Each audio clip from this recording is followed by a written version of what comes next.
So, first of all, thank you so much for allowing us to come My pleasure. and to have a conversation, because we briefly met when we both were in Bhutan. Yes. And then I told you about the project we are doing, traveling the world, meeting people, communities to learn from. Yeah. And from the brief conversation we had, Yeah. I saw that you were doing something that was worthwhile getting to know a little bit better. So now we are here in your office in New Delhi, and I look so much forward to hearing more about your story and your engagement, because I see you are a man with a really, really big heart. Well, I hope. Yeah, I mean, it's. Thank you for coming to New Delhi, and it's, and yeah, I hope that I'm able to give you answers which would definitely help you as a person.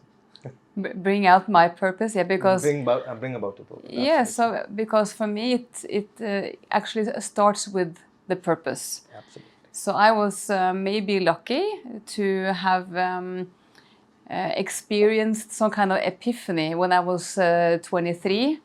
Okay. I had for many years asked myself the question, what do I want to be? And everyone else was asking, what do I really want to be? I was Yes. doing education, but I didn't really find my path. Yes. But then one Sunday in my living room, it just came to me, Yeah. like, you are to go into organizations and help people, the employees and the leaders and employers, Yes. to create best possible work environment so people can do a great job and bring out their potential. Great. That was basically the short version. So for me, having this guiding star with a passion for developing human potential, Yeah. it's been helping me so much in my career choices, education choices, life choices, but also when things are hard. Yeah. When I struggle, Yeah. I have a Absolutely. reminder, what is actually purpose? What do I want to leave behind? What is my legacy? Yeah, that's right. So very often when I meet people, I'm looking for that spark. Yeah. What kind of spark do people have? Yeah. What do they want to leave behind? Yes. What do they want to contribute with? Absolutely. And from the short time we have had together, Yeah. I have learned that you have a really, really big heart. Yeah. You have a great spark Yeah. and some passion. Yes. So please say a few words like who you are Yeah. and about your background, and let's dive into it. Well, my name is Anuj Gupta, and I'm an Indian by birth, but I'm a human being by heart. That's nice. And I'm a lawyer by profession, but for the last 10 years, I've been working towards a goal which every day inspires me to live for one more day. And that is to see my tricolor one day play the FIFA World Cup. And because I believe that when that happens, there's a revolution in this country. And a country like India, we need revolution, because a country with 1.3 billion population, when there's a revolution, we unite the country. And I feel football has that power to unite the country. And that's the reason I've given my remaining life in fulfilling this goal. And yeah, I mean, in terms of my so-called presentation, I run a residential academy which houses over 200 kids, 30 girls, 170 boys, who have been scouted from all over the country. And majority of them are underprivileged, but talented, and they have a dream to play for the national team and even to play for the biggest clubs in the world. I'm just making sure that their dreams are fulfilled and they never stop dreaming. Because one thing which I always tell the children, wherever they come from, rich or poor, that God has given you an opportunity to come in this world. So it's important that you always smile, always be happy, And these two things can only be achieved if you keep a dream alive inside you. Because if you don't dream, there's no goal, there's no purpose. And my purpose is to keep their dreams alive. Actually, that's in a small version, I would say. And for that, I am always confident that one day what I'm dreaming of, it will happen. Because it's not about me. It's about all the children who are really coming in my organization with that belief. And so that makes me not only one, it makes me thousands and lakhs dreams touching me. So I think, otherwise, I come from a lawyer's family. My father is a very renowned senior advocate, and also been the chairman of the Bar Council.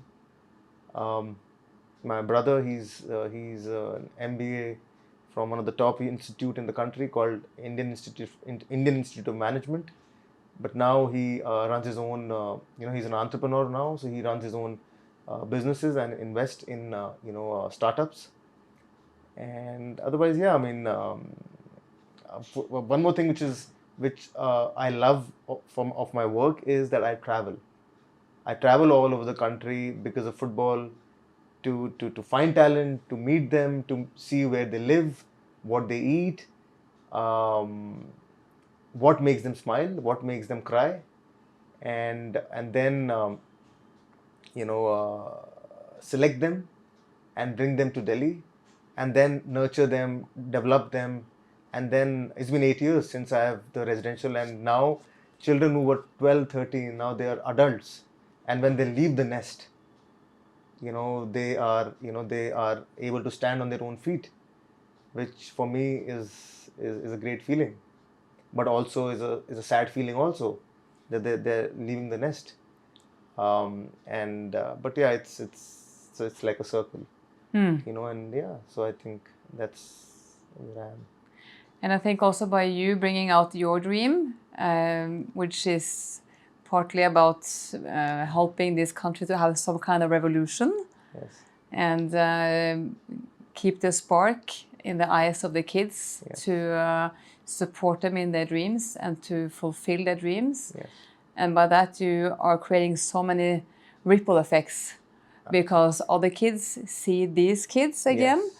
Which might inspire them. Absolutely. To have a dream. Absolutely. And to work for fulfilling it, even though maybe you will not be the one to fulfill all the other kids' dream.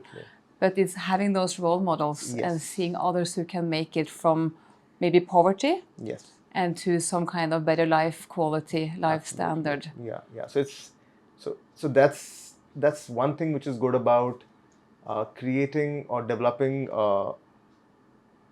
successful professionals.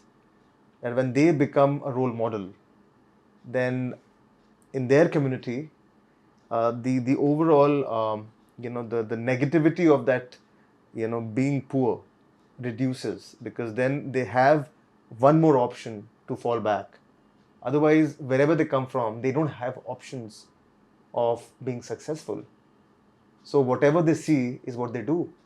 But when they start seeing these children who were born there and now they're successful individuals, they want to be them. And that's where I think the bigger revolution happens, which is generation to generation, right? And so I don't see football as a sport. I see it as a way of life for changing the lives. It's like, because I personally feel that when you're a child, you only have 2 or 3 things which you want to do. Either you are good in studies, or you're good in sports, or you're good in other co-curricular activities. And then you decide to take that. Yeah. But in poor places, these 3 options are not there. So what do? They do what their parents tell. So that's where, when you start giving them heroes or stars, it changes. And I'm also, I'll also like to add that I recently became the president of the Delhi Football Federation. And so I'm the youngest to become the president. And my purpose of becoming was and is to revolutionize the competition from 4 years onwards. Okay. So now this year there'll be over 12,000 children playing the league, starting from 4 years to 20, and they come from, there are slums in Delhi, so there are a lot of slum teams have joined. So genuinely, their children playing in the slums, they'll be part of this league. So for me, rich, poor, they will play against each other or they'll play together. So that's in football is a language. I mean, if you understand football, then there is no barriers. So I personally feel that it's God. I'm thankful to the superpower, the energy, because they gave me an opportunity to make me believe that this is what I can do. Otherwise, I was happy being a lawyer, no. And then changing the line in India is not easy, because where you come from a lawyer's background, generally a lawyer's son becomes a lawyer, and it goes like that. But changing it required a lot of belief and conviction. But did you also have a support from your family?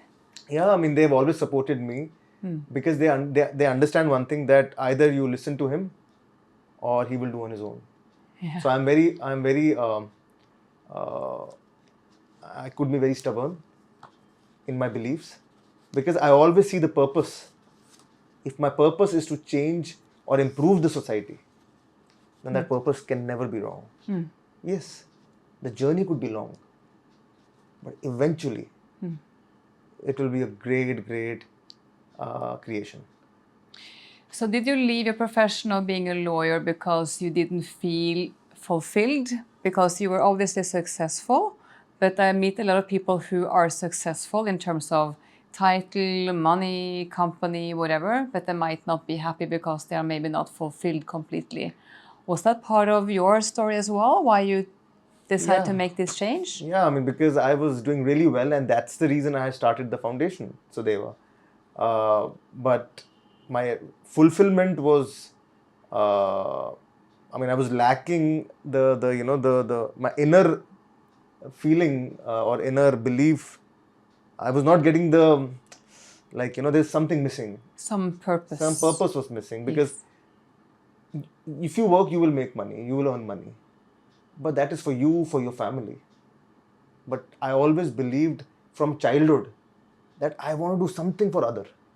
So that purpose was not getting solved, being a lawyer. So when I started this, slowly, I realized that this purpose can be solved, because I am changing the life of someone who I don't even know. So how can it be wrong, right? And my purpose has always been, that is one fight which I have now, that when I am helping someone, do I expect that someone to help me also in my dreams? That is a fight which I'm going through. But I know myself that everyone's journey is his own. So if your journey is to help, then don't worry about getting help. You just keep on helping. And if in your destiny there will be people who will help you, they'll come in your journey. So don't worry about that. So yeah. Have you read a book from Adam Grant called Give and Take? Have I got what? Sorry? It's a book called Give and Take from a man called Adam Grant. He's quite famous, at least in my society. Yeah. And he tells about givers, takers, and matchers, which is my leading into what you're saying, because the book says if you are, like most people, are matchers. So if I help you, I expect you to help me back. So it's like a transactional or transactional relationship. Yes. And they lose most in the long run, because you always expect something in return every time you do something for others. Otherwise, you will maybe be angry or disappointed, right? Then you have the takers. They gain most in the short run, because they are maybe not so considerate. Yeah. They just go for what they want, Yes. regardless of stepping on people's feelings or taking advantage of people. So they gain more in the short run, but they lose in the long run. And the last group is givers. Okay. And they lose most in the short term, but they gain most in the long term, which is basically what you are. So your heart is big, you would like to give and not expect something in return. Yeah. Yeah. But the research this book is based on shows that the givers gain more in the long run. Yeah. So the journey is difficult, and yeah, I mean, that's what my father tells me also, because a lot of times I get stressed and sad, because my foundation is about making the kids better, and that requires money. Yeah. So raising money or getting money in India, or I would say, I don't know about Europe, but in India it's not that easy. And and now once I have hold someone's hand, like child hand, I cannot tell him after a few years that, you know what, Sudeva is closing. I don't have money. The money isn't there anymore, so we have to shut down the club. Yeah, so that is not happening in my case. So my focus is that, you know what, if I give you a dream, or if I help you in your dream, then I will be with you forever. It will never close. And that has been my my belief and strength. So when I'm not able to get money from the society, because maybe they don't trust me, or they don't know me, or they feel that how can someone be genuinely nice, because in India there's this thing that, you know, the trust element is not very easy to get, you know, and to gain trust takes a lot of time. And so that is the only thing which it's stressed out sometimes, but I think overall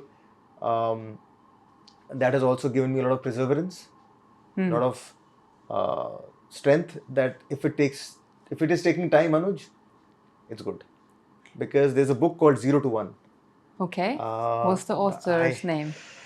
I don't remember, but it is 0 to 1 because it is a very catchy name, and it only talks about that maximum time it takes is to do from 0 to 1. From 1 to 99 or 1 to 100 is the easiest. Oh. So that's the whole. So it might take you 20 years to do what you're doing. To get from 0 to 1. 0 to 1. Yeah. Don't worry about the time. Yeah, but eventually, when it is about growing, you will have it. So I will not change my journey or my path because it's hard. No. I will always keep my path, what is right and wrong. I'll go with it. So what gave you this perseverance? Like, I have such a passion for what's called growth mindset, which is a term from the research area. Carol Dweck from Stanford University in USA is a huge research area showing that the malleable brain we have can be developed throughout life. And if you believe in this malleability, you will have a more robust mindset. You will cope better with challenges, difficulties. You will be more resilient and perseverance in your challenges or the project you start on. So did you always have this, which I would call a growth mindset, or did you develop it? I think I never came first. And Which mean in school or in family, school, in friends? college, in family. My brother has been always very good in studies, very everyone used to look up to him. So I think I've always been, how should I say? I've always want to prove that I have it, and that to prove my family that I have something, I have it, has always given me a belief that no matter what happens, Anuj, you can't just you have to survive. And the survival mentality has given this perseverance, this this belief to stay. stay. And when the purpose is so large, the purpose is not me. It's not about me. The purpose is about a change.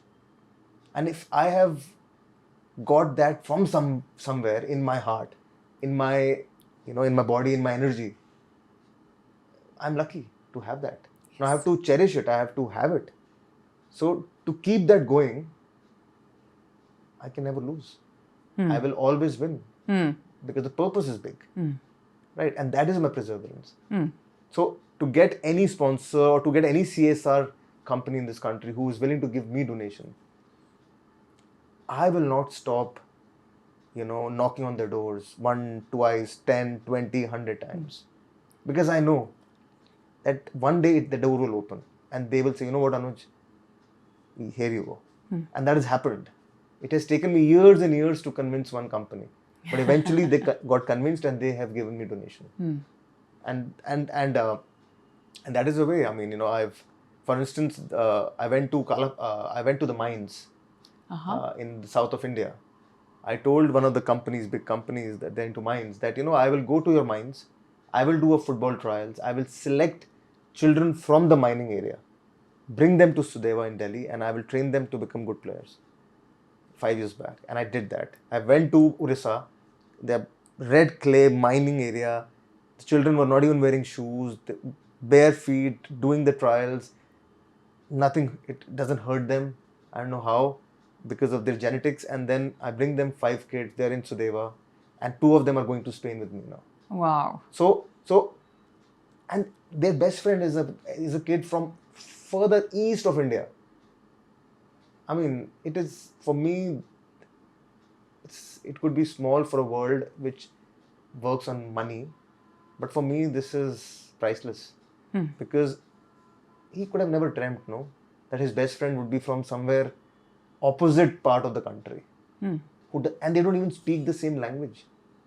And now they're going to Spain, where I will take them to see a La Liga match. So what I'm saying is that the poor children, they don't even dream. Dream comes with the money. And when I bring them, or when we do this, and when they start dreaming, you have achieved one goal. That they will not keep quiet. So how is your experience in regards to meeting adult people like us, having a purpose like you and me have? Because I will say, from my own work back in Norway, so many ask me, how do you find your purpose? I would love to have a purpose, like a sense of meaning.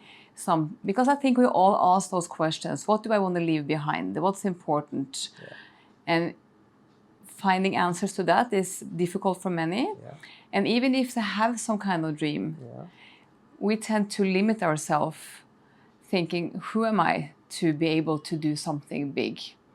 So how is your culture? Do you see most people have some kind of purpose, working like you are in a smaller scale or larger scale, whatever? I think, if you're talking about generally, people in India, I think it depends upon the upbringing.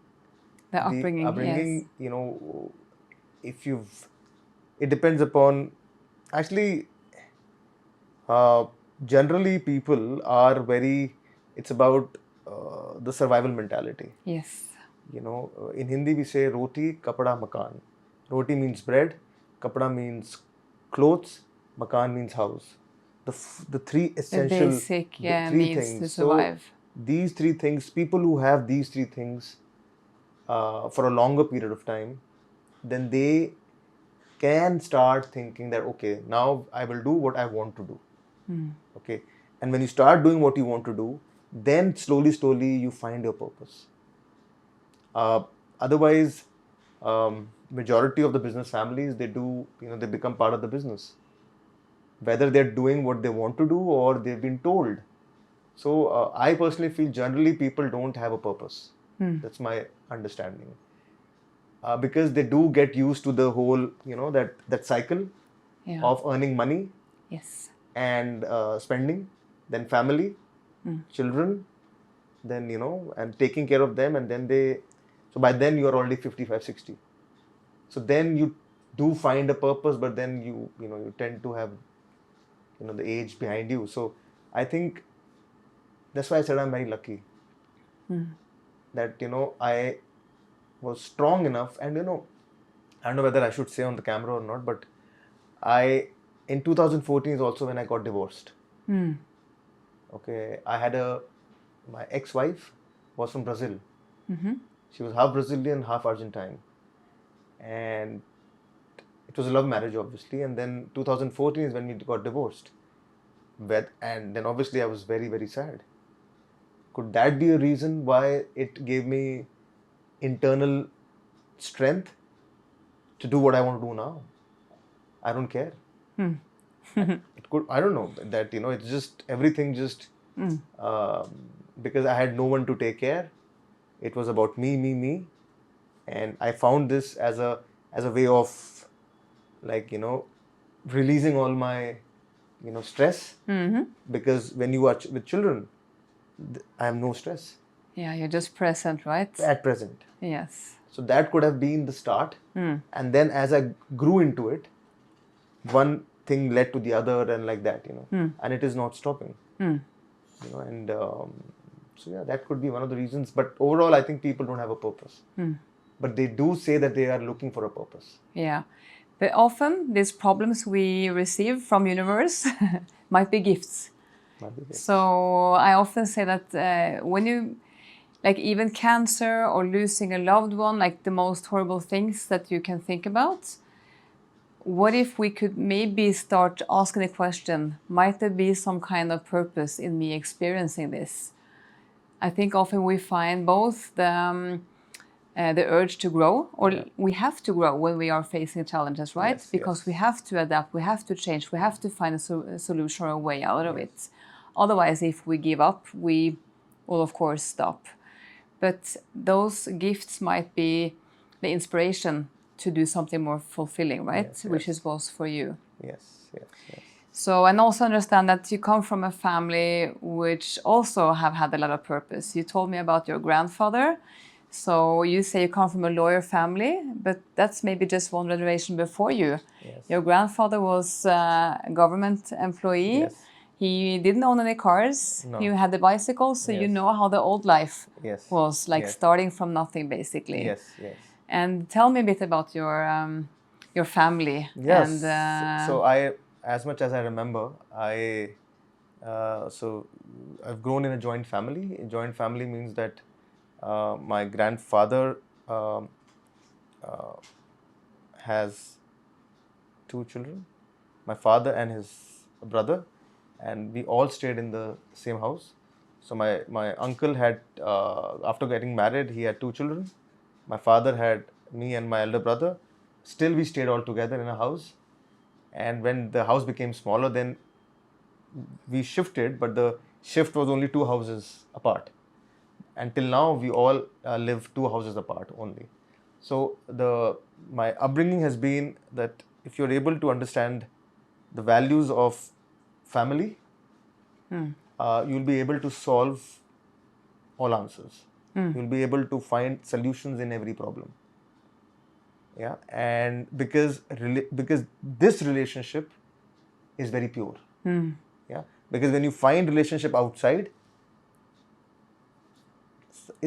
you have to evaluate why that person is so nice. But when you are in a family, there's no purpose. It's family. But otherwise, yeah, my grandfather and my grandmother is still alive, and she took care of me when my mother used to go and work, and taking care of my lunch and making sure that I'm sleeping in the afternoon. And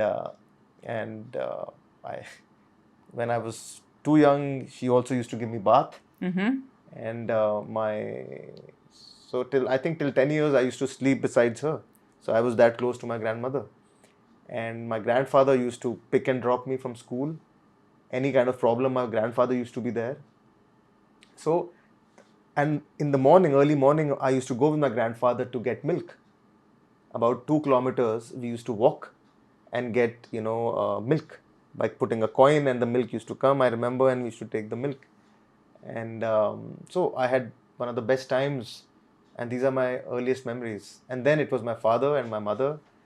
Uh, they have been extremely hardworking. Till now, they're very hardworking, very punctual, and and the way. And my father has been focused on, he's been a great photographer. So in my house, in my office, all the photos has been taken by him. Wow. And he loves traveling. He's a great cook. He's someone who binds everyone together. And my mother is a great housewife, great mother, great partner.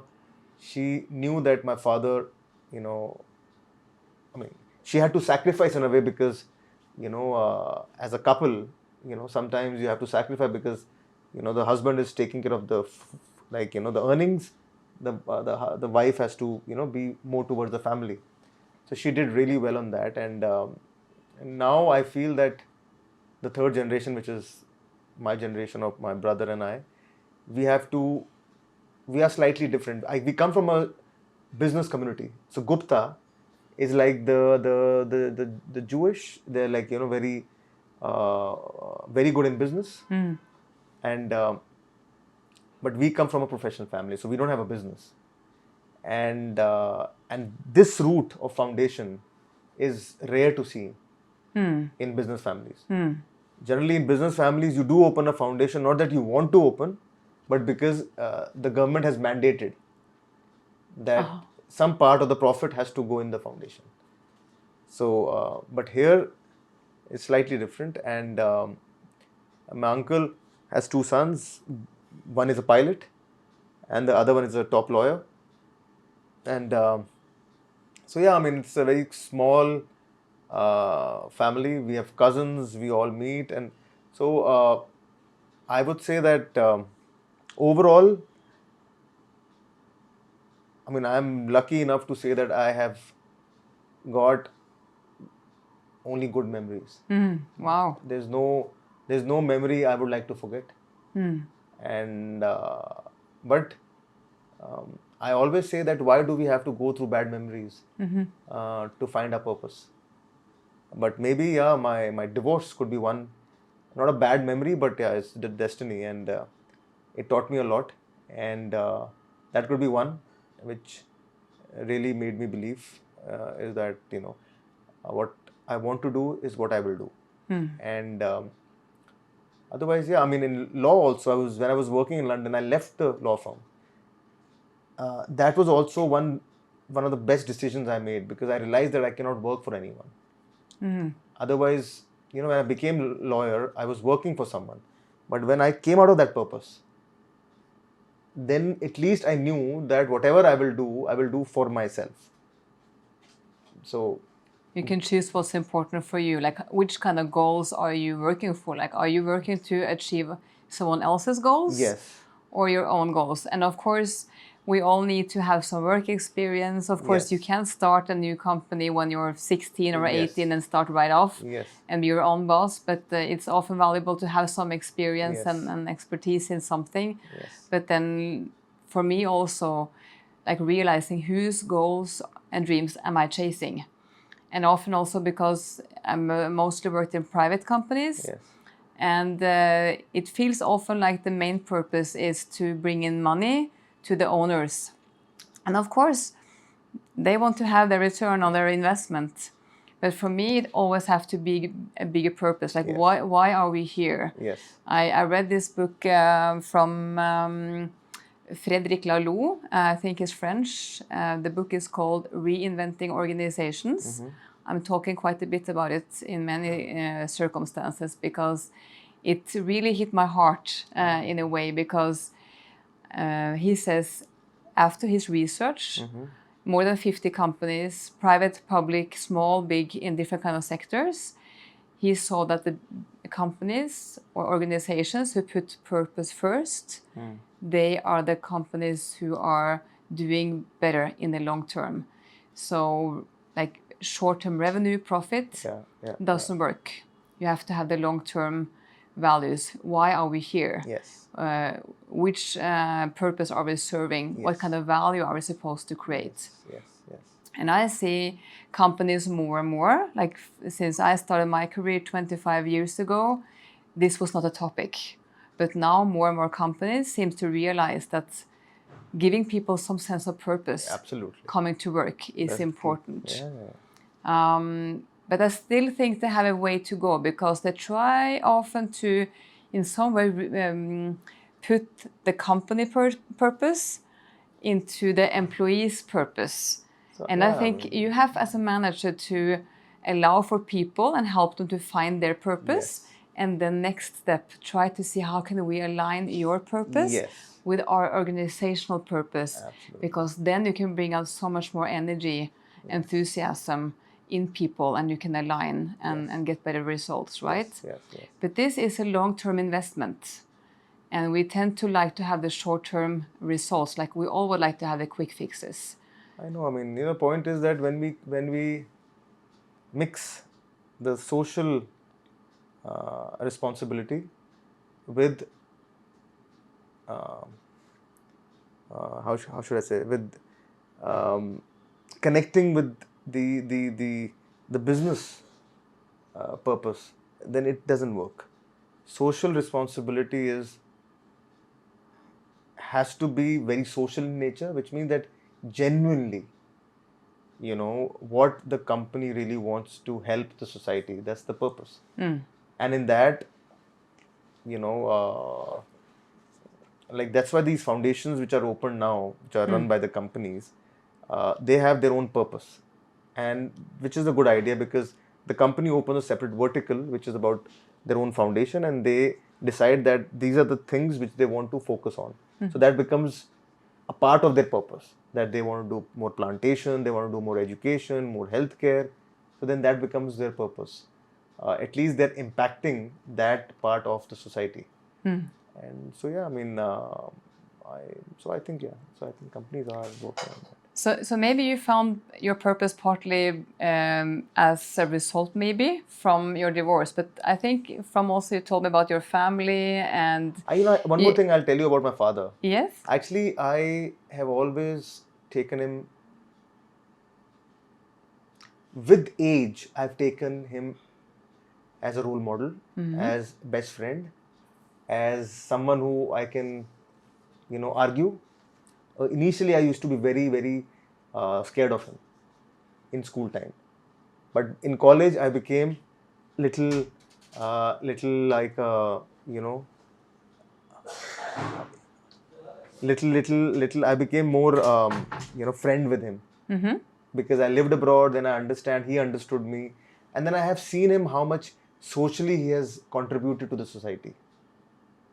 Through the Class Satyarthi, Bachna Bachao Andolan, he has really been part of that organization for over 40 years. So say again the name of this organization. Bachpan Bachao Andolan, which means Bachpan means childhood, Bachao means to save, Andolan means a campaign. So it's like save the child, from bonded labor and all that. So he's prior to that, he had worked a lot on child slavery, abolition of child labor. So I have seen that and I think maybe that has helped me, which I don't know, but which I don't realize, but definitely when you see your role model doing things for the society, especially during our festival times, he will make sure that every security guard, every the people who are the staff in the court, he gives personally woolen clothes to wear, lot of things, and he will go personally to give, and he's 75. Wow. So I've seen that happening, and he has been a man of words, which means that if he has said, he will do it. So which also I have learned from him, that nowadays signing of contracts and all that are very important, but 50 years back nobody knew about signing of contract. It used to be exchange of words. I'll do it. So the actual integrity and honesty comes within yourself. Yes. It should not be based on an agreement. Your inner compass, right? Yes, inner compass. It is not based on an agreement. That only if I sign I am honest. No. What you think inside is more important. So that's what also I've never, and whenever I was not happy with my father, I have told him that you had to stand for this. You didn't stand. So so I think he has been a hero for me, and actually my mother has been a silent hero. Because she's someone who will never talk about herself, very quiet, but she will do a lot of things. So now I have two heroes. One who's in public and one who's behind. And even they see you as a hero also, because I am a mother of 3 girls. And for me, looking at my girls as a source for learning, development, and inspiration, because you see yourself both at your worst and also at your best. So facing your mistakes as a parent can teach you how to be a better person. Absolutely. So maybe that's also part of your parents' view upon you. Like, you might also be a hero for them, because you maybe dare to challenge them, or you do stuff that they are impressed about. So we can choose our heroes. It doesn't have to be older. It can be our kids. It can be, if you're a manager, it could be your employees. So we can find those sources of inspiration in everyone, basically. Absolutely, if you are open-minded and look for it. Yeah, I mean, because lately, last 10 days back, my father, we were in a social gathering, and he was talking about me to other friends, and he told them that that Anuj sometimes get very sad, because when he's against football academies, clubs who are owned by billionaires, who don't have money problem, but Anuj has money problem. So I tell Anuj that, listen, they can have money, but they cannot have Anuj. So coming from my father is inspirational to me. So he sees some unique qualities. Yes. And then the circle is back again to something you said a little while ago about that you never came first. Yes. You felt you had to prove your value in some way. And I think then that's part of the most basic fundamental human needs. We all need to feel valued and loved and accepted.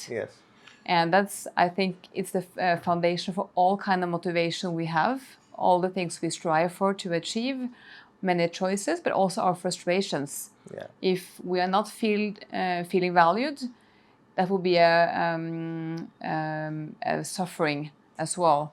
So it can be a suffering, a frustration, but also motivation to develop.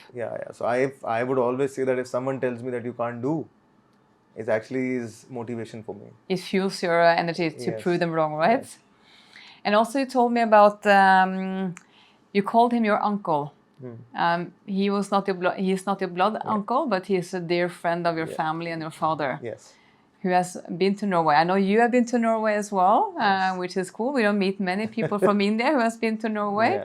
So that was really, really nice to hear about also. So tell me about your uncle. So his name is Kailash Satyarthi, and he is a Nobel laureate. He won the Nobel Peace Prize in 2014, February. And he won for his work for child rights. And globally he has been working on it for over 40 years, and he's been working on implementing rules, laws, which would help children to right to play, right to education, right to live without working. So all that he's been focusing, and he has been associated with our family for as long as we know, which is since 1970s. And my father has been the founder and the president of the organization called Bachpan Bachao Andolan, which is the work of Kailashji.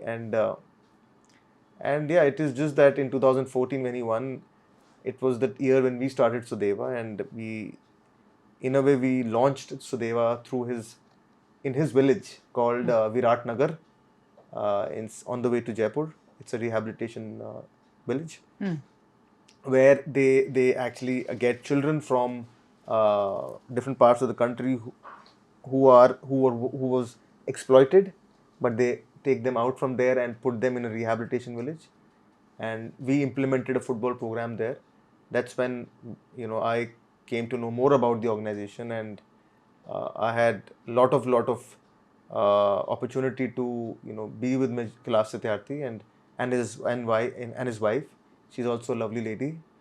And yeah, so I've been personally associated with them since 2014, where now after Nobel they started one more organization called Kailash Satyarthi Children Foundation. And yeah, they've been also supporting us in the right to play. And yeah, I mean, overall, in lot of public instances, he has also spoken about my foundation. And yeah, so. Seems like, so I know he's also called a social reformer based on the work you just explained, and it seems also based on the work you are doing. That's also some part of your inspiration also to be a social reformer. You would like to have a transformation in India with the work you are doing. So I'll interrupt you right now. Let's see, today is not 2023. Okay, let's feel that it is 2060. Yes. Okay, and the same interview you're taking after 27 years later. I think my purpose will never finish. Yeah, because the purpose has to survive forever. And that can only survive with people who are able to understand my purpose and be part of it with me. And that is what I feel that Kailashji, my father, and many more people who've been in this journey would have inspired me in some way or the other, and that will carry on. But whether after 27 years I would be taken as a reformer or as a revolutionist or as a normal guy who just turned 60 or whatever, 70. But I think more important than what I am able to achieve, it's very important for people to understand, not me, what I am doing. I might go, but that thing should survive. And then because you spark some kind of dream in other people, and by them also seeing the purpose in what you are doing, they might find the inspiration to bring out a new dream, and then they will bring it on. So it could be one of those girls or boys from the village that you scout and bring out. Their hunger is very, they've never seen the basics of life. So when they get some money, their fulfillment is faster. And when they're able to fulfill those money-based requirements, their purpose seems to be achieved for that moment, right? And my purpose, for me, that purpose they are getting to solve, that purpose is good. But someone whose purpose is more than money, I would like that person to join in this purpose, but which is very difficult to find. Yes. And that's the book again, Reinventing Organizations, how you as a manager, as an organization can develop a culture where purpose comes first. And then the money will follow because the purpose is the guiding star, right? But for the many people who feel like they don't have a purpose and they try to figure out what could be my purpose. And I often say, don't look for the really big stuff necessarily. For some, like I had a really, really nice conversation with a couple yesterday. With this lady. She has written a few books with the poems and about how women could be better respected in your society or our society in general. And I asked her, what is your life purpose? What do you want to be remembered for? Yeah. And she said, I want people to remember me as a person who made them feel good. Okay, that's You good. don't have to be the next president or doing big things with an Yes. organization. It Yes. could be the smaller things. Yeah. But what is your advice? How can people go about and find their purpose? How? That's I That's a think, question I often get, at least. How do you find your purpose? I think, as I said, that most of the people don't find their purpose because I guess the life circumstances don't give them that opportunity, or they're not strong enough to look for a purpose. Okay, because first, if someone wants to find the purpose, they have to be strong enough to accept defeat, accept reality, and keep on accepting defeat, because there only the purpose would be there. There will be, there'll be some purpose in that. As I said, when you start finding solutions in every problem your life gives you, you will find the purpose. Yeah, you go. Yeah, and it's a philosophical answer, but purpose is larger than humanity. It's larger than you or me, because the purpose is towards the society, and society for me is not only humans. Society is society. So I think finding the purpose is to find yourself, to be strong enough to accept all kind of problems and find a solution. And maybe it's a bit difficult also because from my perspective, it seems like the society are more valuing the ego.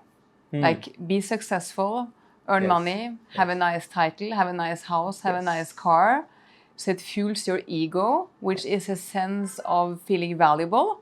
That's But why I often said, it's a lack yeah. of feeling valuable. That's why I said, You have all accept those. the defeat, because when you will come out of it, when you will come out of this ego, that okay, I don't have that car, I don't have that, kind of expensive clothes, I don't have, all that, then people would also stop communicating with you suddenly. Yeah. And that at that moment you would find yourself very lonely. Is that your defeat, or is that where you will find your purpose? So that's my answer. Now, so when the society gives you a reason, as I said initially, a relationship, this is all materialistic relationships. When you come out of this materialistic relationship, the society throws you out and you feel that you're defeated. But that's not your defeat. That is the time when you'll find your purpose. Yes. And I totally recognize it because 2 times I have voluntarily taken off my business card or like my entrance card with my name and my title and the company I work for to start my own business. And as you're saying, when you are in that phase, you're trying to start something, I don't know about your culture, but in my culture, we almost always start the small talk when we meet a new person, asking, what do you do? Yeah. And it's easy to say, I am the HR director, or I am the manager of this or that company, because then you have some kind of title and you earn some kind of respect dependent on what kind of title you have. But saying, oh, I'm about to start my own company. And then you have to start the explanation of what you would like to achieve. And have you ever achieved any results yet? And you feel like you might be judged if you haven't come that far. So that's where the really, really hard struggle comes in. No identity, no results yet, only this passion and a dream of something to accomplish. Absolutely. And I also felt like I was nobody for quite some time. But then building up my growth mindset, building up my self-esteem and belief in that the things I'm doing and having passion for is important. And by that, over time, with hard work, you will have some results and achievements, which I believe is more fulfilling than I would have felt if I was Absolutely. staying behind in a role which was giving me a fixed salary and a nice title and everything. It's as I said, no, I use two words: honesty within yourself and integrity. These these are components which you only realized when you start something from zero and you realize, and when you're building it up. In that starting journey, you will have no one. People would tell you not to do, or whatever that But with time, you would see things happening, and when things starts happening, you would feel the purpose is you're reaching to your purpose. Yeah. So for me, I think you have touched upon three main important elements. Purpose, we have talked a lot about. Yeah. So searching for, looking for, or being open to receiving some kind of input for what your purpose could be. Yes.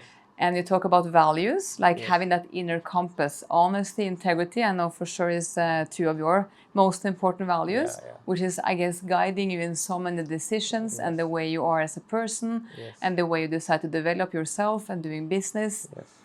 And the third thing for me that stands out is relationships. Yes. And also what I find really intriguing and interesting and fascinating by coming to India and many other countries also here in Asia is the tradition you have around family. Yeah. Because in the Western society, Norway included, of course it varies a lot. Some families are strong, they have a great connection, help each other. But we have maybe gone too far in searching for the individual ego happiness. Yes. So the society values that both mom and dads go out working again, even if you have kids. We put the kids in kindergarten when they're 1 year of age. They have to stay there maybe for 7-8 hours every day. Which I'm not saying women should not go back to work, but I'm saying something is happening in the family when two adults are away from the children a lot. And also grandparents still live and doing their own life. Yes. Here often grandparents live together with their kids and their grandchildren, supporting the family, keeping the relationships going. And I think we lost an important element in so many families in the Western society, leading us to have a huge level of loneliness, depression, eating disorder, and so many other physical and mental health challenges. So it's kind of a destructive development path we are on. So how do you bring about family relationships and also when it comes to business? And what would you say to those more typical Western organizations when it comes to building relationships? I think we as individuals, we should for a moment forget that there are boundaries. Okay. Earth is one. Earth is one. Boundaries have only decided how culturally or how traditionally or how ethnically or whatever, we want to live separately, differently. But if we take those boundaries out, we all are human beings. And genetically, it takes millions of years for genetically to differ between people. I personally feel genetically also only very point some percentage as humans we are different. So from that angle, I personally feel that the survival of humanity has been one main reason that humanity understood to live together. Because prior to that, we were all, just like animals. The fitter used to, kill the whatever. It was more. But when you started living as a society, and the society decided that okay, you will do this, so that we can, we can make a future, we can create,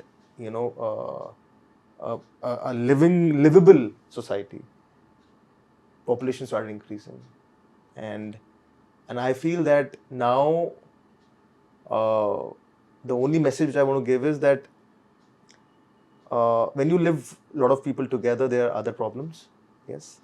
But as I said, that love is so eternal that there are no questions in love.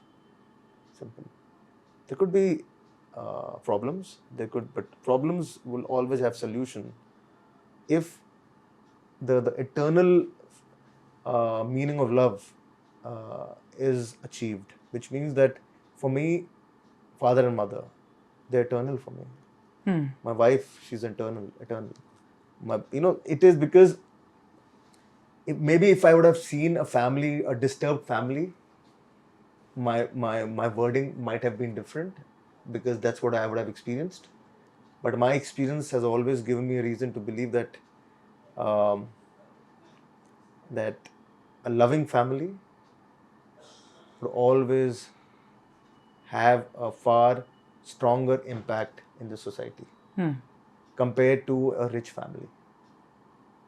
Yeah, and this is the only thing which I want to say, that love should not be defined based on any form of culture or religion. It should only be based on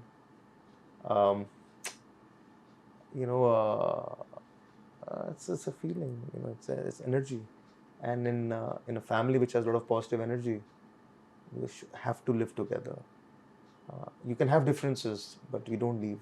Yeah, we have to find a solution, because if we understand the importance of living together, we will be far more successful internally than externally.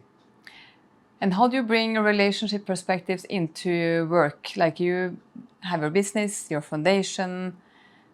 So is this also important for you, like in your career, in your business, or do you keep the relationship part like in a private life, family life? No.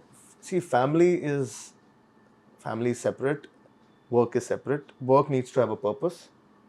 So whatever you do, you have to find a purpose. And if you're able to find the purpose, then there'll be a very good balance between work and family. But if you don't have a purpose, then there's a lot of time that you see money as a purpose. Yeah. So if money is a purpose, then also there could be a balance. But in that, sometimes the money gives you a lot of ego, and that ego can impact your family. Yeah, because maybe your parents are getting old, they're not working, and then when you start earning a lot of money, you start having that, now I can dictate, and then that leads to a lot of ego things. So nowadays, most of the purpose in life for people is money, and they think that if someone is rich in money terms, is happier. So I think that is something which I don't believe. I believe that purpose has to be purpose without ego. Yeah. Will be the right purpose. Yeah. So it's about giving again, right? Any purpose without ego. So anything which makes you an ego, then there would be a problem. Because then you'll become more than the system. But again, back to the question about relationships in the organizational life. So you are also a manager, I guess, in your work. Okay. So how do you bring in the aspect of good relationships also as part of your company or foundation? In the foundation, how do I keep the relationship? Yeah. See, there are no hierarchy. No in hierarchy. The foundation. Okay. But the employees do feel that there is a hierarchy. But I always take everyone equal. Even the groundsman to the head coach, for me, all of them are equal. I love both the same. I get angry at the same pace with both. And I take care of their families same. So if my head coach family is insured, the lowest staff member will also be insured. If I'm taking care of the head coach family's education, then I take the full education of the lowest staff.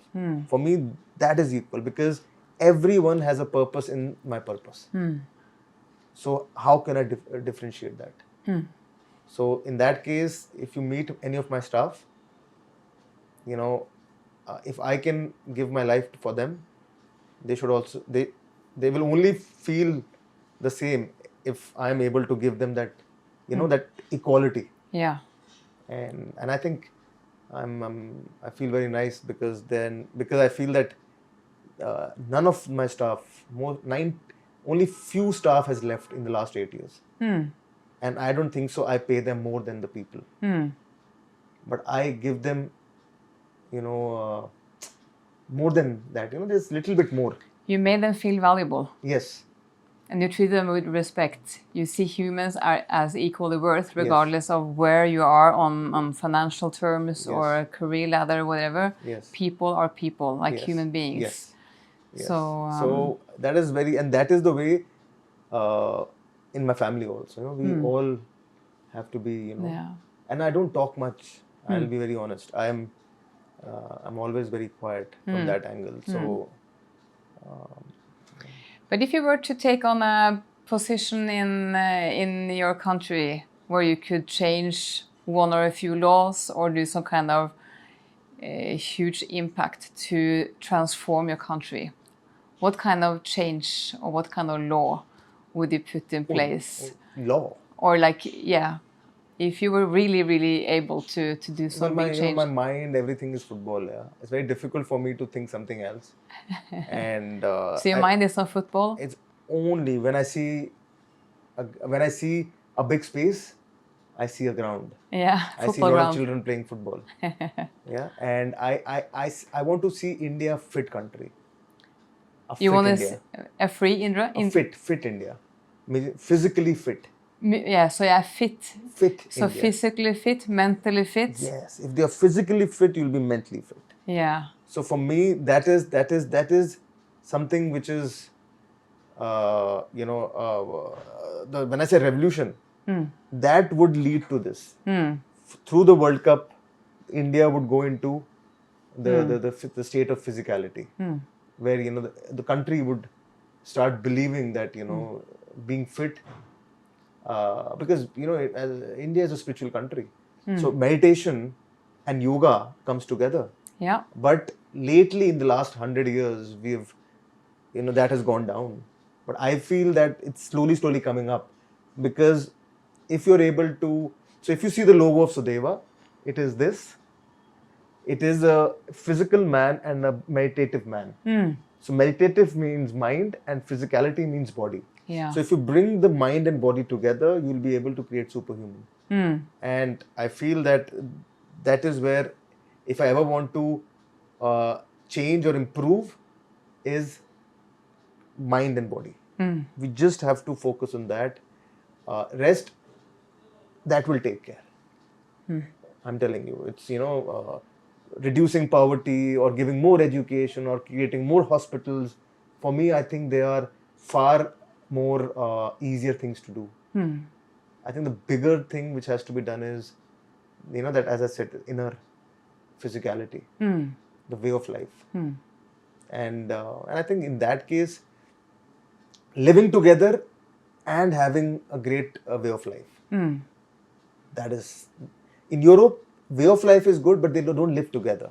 Yeah. And that is where it has lost a lot of peace of mind.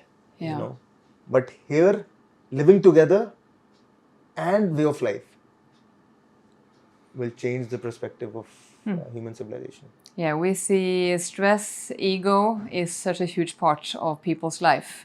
And so many feel it's without purpose and they look for some kind of bigger meaning in all of it. So, but maybe that's part of the final element in this conversation. Yes.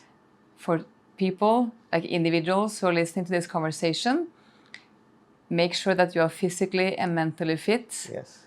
And then maybe the rest will follow for your life and for your purpose and the society you can impact. Living together in a society with body and mind, both. Living together is important. and having the attributes of physically and mind. So meditative and the physical attribute, but living together in a society. That's important. That is important. You cannot discard yourself from the society to find yourself. No, I don't believe that. You know, you have to live in a normal life and find yourself. Yeah, that's amazing. We could go on forever in this conversation. So, do you have any final comments or advice before we close off this beautiful my only conversation? advice is that find your purpose, and the purpose has to be much larger than your own life. Your ego. Your ego. Control your ego, because if you're able to find your purpose, you'll be able to control your ego. And yeah, then definitely you'll be able to have body and mind with you if you're able to find your purpose. So I think it goes hand in hand. Yeah, and so I think and everyone's life is his or her life. Never compare your life with anyone else. If you're lucky enough to have a great life, make it better. And if your life was difficult, find your purpose, find your way. So, you're born in this world and you will die. This time which you're here, find your purpose and, keep happy, keep smiling and make people happy. And also when doing the combination of physicality and mentality, I think you also have more easy access to answering the questions, who am I? Yes.